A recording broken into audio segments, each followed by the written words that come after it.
Hello friends, आज हम आपको बताएंगे C++ प्रोग्रामिंग लैंग्वेज में स्विच स्टेटमेंट क्या होता है और ये कैसे वर्क करता है, जो कि कंट्रोल स्टेटमेंट का फोर्थ टाइप है हमारा switch statement.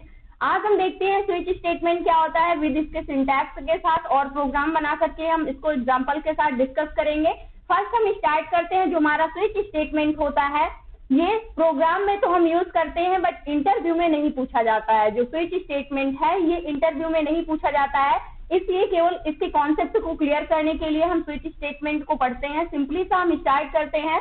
Switch statement used when we want to select only one case out of multiple cases. यानी स्विच स्टेटमेंट का यूज हम उस कंडीशन पर करते हैं जब हमें क्या करना हो, हमारे पास मल्टीपल केसेस हो बट उसमें से हमें ओनली वन केस को ही क्या करना हो, एग्जीक्यूट करना हो या सिलेक्ट करना हो, तब हम उस कंडीशन पर स्विच स्टेटमेंट का यूज करते हैं। जैसे हमारा एग्जाम होता है, एमसीक्यू टाइप के क्वेश्चन पूछे जाते हैं, तो वहां पर अगर आप ऑनलाइन एग्जाम देते हैं तो वहां पर ये कंडीशन होती है, कंडीशन लगी हुई होती है कि आपको 4 ऑप्शन दिए गए हैं एक क्वेश्चन को, बट आप सिर्फ एक ही आंसर पर टिक कर सकते हैं और सेकेंड ऑप्शन पर आप टिक नहीं कर सकते हैं। अगर आपने एक बार एक ऑप्शन पर टिक कर दिया है तो उसके बाद आप उसे चेंज नहीं कर सकते हैं।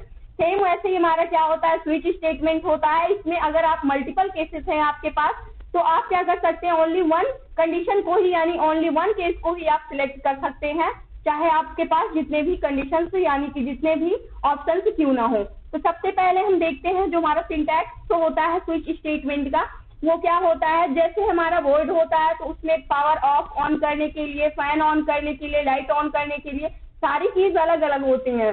सेम वैसे ही हमारा स्विच स्टेटमेंट होता है। मान लीजिए हमें फैन ऑन करना है तो हमें सिंपली सा पता है कि किस की को प्रेस करने से फैन ऑन होगा, तो हम उसी की को क्या करेंगे, प्रेस करेंगे। सेम वैसे ही हमारा स्विच स्टेटमेंट होता है। हमें पता होता है कि किस कंडीशन को अगर हम चेक करेंगे यानी किस केस को हमें क्या करना है, रन करना है, तो उसके लिए हम उसी केस को सिलेक्ट करेंगे और ऑटोमेटिक को क्या हो जाएगा, रन हो जाएगा। सिंटैक्स क्या होता है, सिंटैक्स होता है हमारा, सबसे पहले आपको क्या लिखना होता है, स्विच लिखना होता है। स्विच क्या होता है, हमारा कीवर्ड होता है C++ प्रोग्रामिंग लैंग्वेज में। उसके बाद आप इस ब्रैकेट के अंदर या तो कोई एक्सप्रेशन देंगे यानी कि एक्सप्रेशन देंगे या फिर आप सिंपली सा कोई वेरिएबल पास करेंगे। एक्सप्रेशन आपका हो सकता है ग्रेटर देन वैल्यू चाहिए, लेस देन वैल्यू चाहिए या फिर इक्वल चाहिए, कुछ भी आप एक्सप्रेशन दे सकते हैं। वेरिएबल आप कोई चॉइस लेना चाहते हैं तो आप वेरिएबल यहाँ पर सिंपली सा दे सकते हैं। जो हमारा स्विच केस होता है इसमें ओनली वन वेरिएबल होता है और जितने भी हम मल्टीपल केसेस बनाते हैं सारे केसेस क्या होते हैं, इसी वेरिएबल से क्या करते हैं, कंपैरिजन करते हैं अपनी वैल्यू को। और जिस केस पे यानी कि जिस केस पे वेरिएबल और केस की वैल्यू क्या होती है, मैच कर जाती है, ट्रू हो जाती है, जिसके साथ सेटिस्फाइड हो जाती है, वो केस हमारा क्या हो जाता है, एग्जीक्यूट हो जाता है। तो सबसे पहले हम स्विच इस केस के अंदर हम क्या करेंगे, कोई एक्सप्रेशन या वेरिएबल पास करेंगे। उसके बाद हम क्या करेंगे, इसकी ब्रैकेट को यानी कि इसकी जो बॉडी होती है उसको क्या करेंगे, ओपन करेंगे। इसकी जो बॉडी होती है इसकी लेंथ काफी होती है, जो इसके अंदर आप जितना चाहे उतना केस रख सकते हैं। इसकी जो बॉडी होती है इसके अंदर ये इन स्टार्टिंग में लगता है और ये कहाँ पे लगेगा, एंडिंग में लगेगा। इसके लिए अब हमें करना क्या होता है, सबसे पहले यहाँ पर हम केस डालते हैं, स्विच केस, केस 1 यानी कि स्विच केस को बनाने के लिए हमें केस लेना होता है। तो यहाँ पर केस 1 हमने लिया है।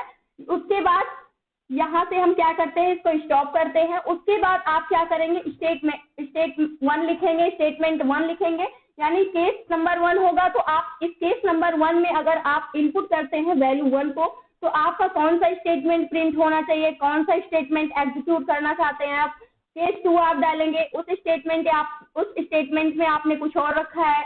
केस 3 इसी प्रकार से आप बनाएंगे, उस स्टेटमेंट में कुछ और है।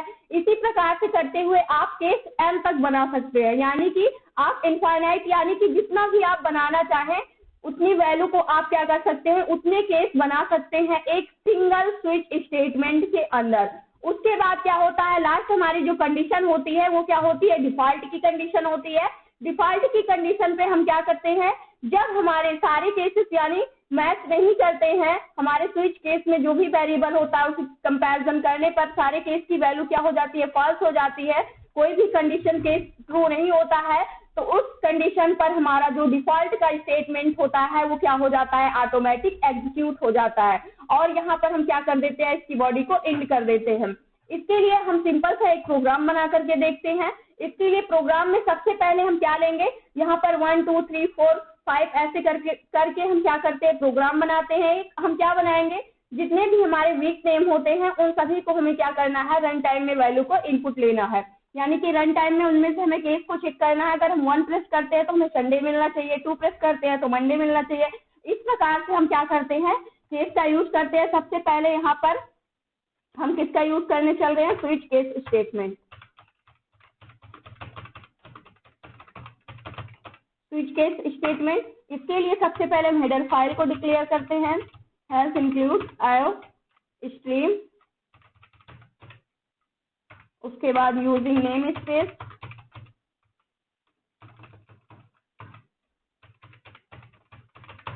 एसटीडी, फिर मेन फंक्शन को लेंगे। उसके बाद क्या करना है हमें, इस मेन फंक्शन के लिए सबसे पहले हम एक चॉइस नेम का वेरिएबल बनाते हैं, या फिर कोई नंबर नेम का। आप सबसे पहले हम यहाँ पर चॉइस नेम का एक वेरिएबल बना लेते हैं, वो भी इंटीजर टाइप का होगा। चॉइस नेम का वेरिएबल बना लिए, ये इंटीजर टाइप का होगा। इसमें हम रन टाइम में वैल्यू को इनपुट लेना चाहते हैं काउट फंक्शन की हेल्प से। सबसे पहले हम यहाँ पर एक मैसेज पास कर देंगे, inter any number, inter your choice. उसके बाद जो भी चॉइस होगी वो यूजर क्या करेगा, यहाँ से इनपुट करेगा। उसके बाद यहाँ से CIN फंक्शन की हेल्प से हम इसको चॉइस नेम के वेरिएबल में वैल्यू को इनपुट ले लेते हैं।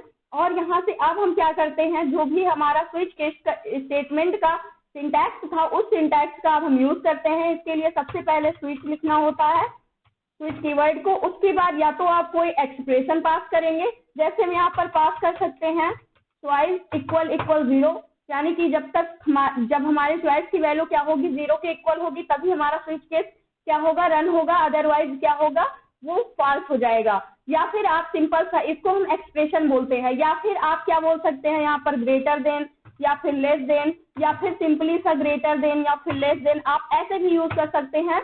ये सारे क्या होते हैं, हमारे एक्सप्रेशन होते हैं। अगर सिंपली से हमने यहाँ पर चॉइस को लिख दिया तो ये हमारा क्या होगा, वेरिएबल होगा। इस प्रकार से हम स्विच के अंदर, यानी कि स्विच केस के अंदर हम चॉइस, यानी कि इसके फंक्शन के अंदर पैरेंथेसिस के अंदर कोई या तो वेरिएबल पास करते हैं, या फिर हम क्या पास करते हैं, एक्सप्रेशन पास करते हैं। इसके बाद अब हमें क्या करना है, अब हमें केस बनाना है। केस 1 जो हमारा होगा, इसमें हमें क्या करना है, काउट फंक्शन की हेल्प से अगर जो यूजर है, अगर वो केस 1 को सिलेक्ट करता है तब उसे क्या प्रिंट में मिलना चाहिए, संडे मिलना चाहिए। उसके बाद हम क्या करते हैं, यहाँ से केस 2 बनाते हैं। केस 2, इसके लिए अगर जो यूजर है केस 2 प्रेस करता है तो काउट फंक्शन की हेल्प से उसको क्या मिलना चाहिए, मंडे प्रिंट में मिलना चाहिए। अगर वो 3rd इनपुट करता है तो उसको क्या मिलना चाहिए,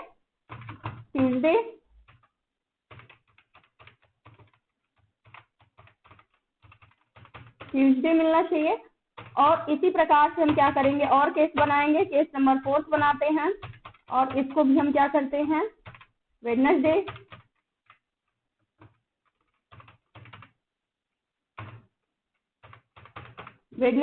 प्रिंट में मिलना चाहिए। केस नंबर 5 बनाते हैं हम यहाँ से, और इसमें हम प्रिंट करते हैं सेम इसी प्रकार से थर्सडे।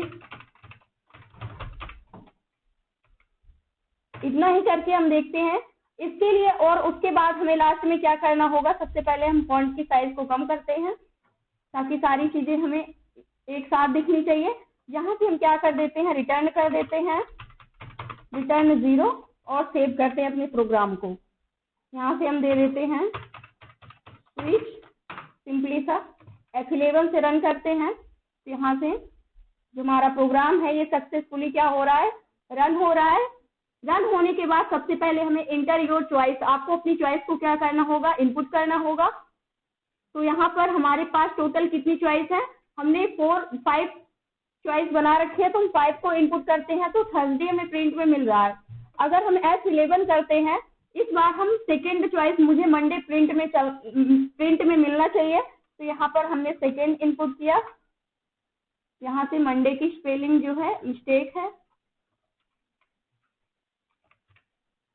मंडे। अब क्या करना है, यहाँ से आप देख सकते हैं जैसे मैंने यहाँ से 1 चॉइस को सिलेक्ट किया तो इसके बाद हमें सारी चीजें प्रिंट में मिल रही है, Sunday, Monday, Tuesday, Wednesday, Thursday. यानी कि जो हमारा केस है, केस केवल इतना ही, फर्स्ट केस ही हमें चाहिए, बट ये सारे केस क्या होते जा रहे हैं, ऑटोमेटिक एग्जीक्यूट होते हुए चले जा रहे हैं।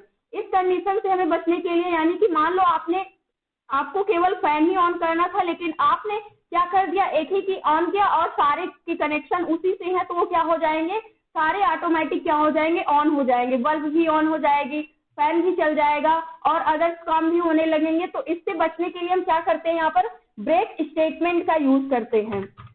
ब्रेक स्टेटमेंट क्या करता है, अगर आपको स्विच केस से क्या करना है, टर्मिनेट करना है, या फिर आपको इफ कंडीशन, यानी कोई भी अगर फॉर लूप में इटरेशन का यूज कर रहे हैं, अगर किसी भी फॉर लूप में हमें क्या करना है, बाहर आना है, तो वहां पर भी हम ब्रेक का यूज करते हैं।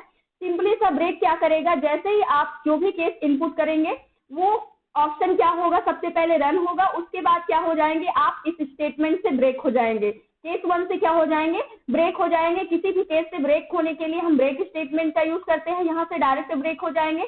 इसी प्रकार से हमें क्या करना होगा, इसके बाद भी ब्रेक का यूज करना होगा। जितने भी आप केस बनाएंगे सबके बाद आपको क्या करना होगा, स्टेटमेंट लिखने के बाद ब्रेक कीवर्ड का यूज करना होगा। उसके बाद यहाँ पर भी आप लिखेंगे और लास्ट में भी हमने क्या कर दिया, यहाँ से ब्रेक कीवर्ड को लगा दिया। अब इसके बाद एक लास्ट कंडीशन हमारी क्या बचती है, अगर मान लीजिए जो यूजर है वो हमारे पास सिर्फ 5 केस ही है, लेकिन वो 5 में से कुछ और इनपुट करता है, 0 इनपुट करता है या फिर 6, 7 अदर्स कोई भी नंबर इनपुट करता है, तो उसे एक मैसेज प्रिंट में मिलना चाहिए। मैसेज क्या होगा हमारा, इनवैलिड चॉइस, इनवैलिड चॉइस।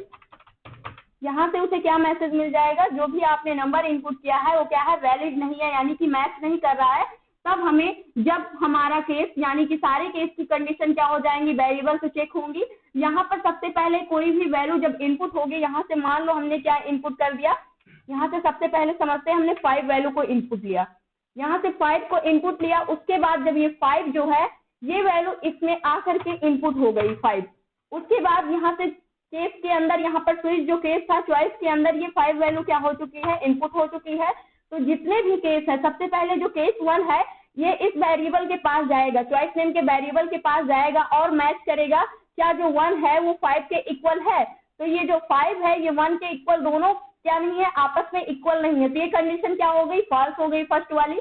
उसके बाद जो केस 2 है ये भी जाएगा इस वेरिएबल के पास, यहाँ से कंडीशन चेक करेगा क्या 5 इक्वल 2 के है, ये भी कंडीशन हमारी क्या हो जाएगी, फॉल्स हो जाएगी। फिर जब ये भी कंडीशन फॉल्स हुई, इस केस से हम ब्रेक हो जाएंगे। फिर केस 3 पर हम आएंगे, केस 3 पर आएंगे तो यहाँ पर जो केस 3 है यानी 3 है, ये कंपैरिजन होगा क्या 5 3 के इक्वल है, तो ये भी केस क्या हो गया हमारा, फॉल्स हो गया, क्योंकि दोनों वैल्यू इक्वल नहीं है। ये केस तभी टर्मिनेट होते हैं जब वैल्यू क्या होती है, इक्वल होती है। 3 भी इक्वल नहीं है तो इस वाले स्टेटमेंट से भी हम क्या हो गए, ब्रेक हो गए, इस वाले केस से भी। उसके बाद यहाँ 4 केस पर हम जाएंगे, इसको चेक करेंगे इस वेरिएबल से, क्या 4 इक्वल 5 की है, तो ये भी कंडीशन क्या हो गई हमारी, फॉल्स हो गई। इस केस से भी हम क्या हो जाएंगे, ब्रेक हो जाएंगे। उसके बाद लास्ट हमारी जो कंडीशन है 5 है, केस नंबर 5 पर हम जाएंगे। ये जो 5 वैल्यू है ये फिर से इस चॉइस नेम के वेरिएबल में जो वैल्यू है उससे कंपैरिजन करेगा, क्या 5 इक्वल 5 की है, ये कंडीशन हमारी क्या हो गई, ट्रू हो गई। जैसे ही कंडीशन ट्रू हुई वैसे जो केस 5 का स्टेटमेंट होगा वो क्या हो जाएगा, एग्जीक्यूट हो जाएगा। उसके बाद एग्जीक्यूट होने के बाद हमें जो भी स्टेटमेंट होगा वो प्रिंट में मिलेगा, फिर हम क्या हो जाएंगे, इस 5 वाले केस से भी ब्रेक हो जाएंगे। मान लीजिए यहाँ पर अगर मैंने 6 इनपुट किया होता तो 6 होता, तो यहाँ पर भी क्या होता, ये वाली कंडीशन भी फॉल्स हो जाती, 5 वाली कंडीशन भी फॉल्स हो जाती। अब कोई केस बचा ही नहीं है। जब सारी कंडीशन हमारी फॉल्स हो जाएंगी तो उसके बाद हमारा जो लास्ट स्टेटमेंट बचता है डिफॉल्ट का, वो ऑटोमेटिक क्या हो जाता है, एग्जीक्यूट हो जाता है।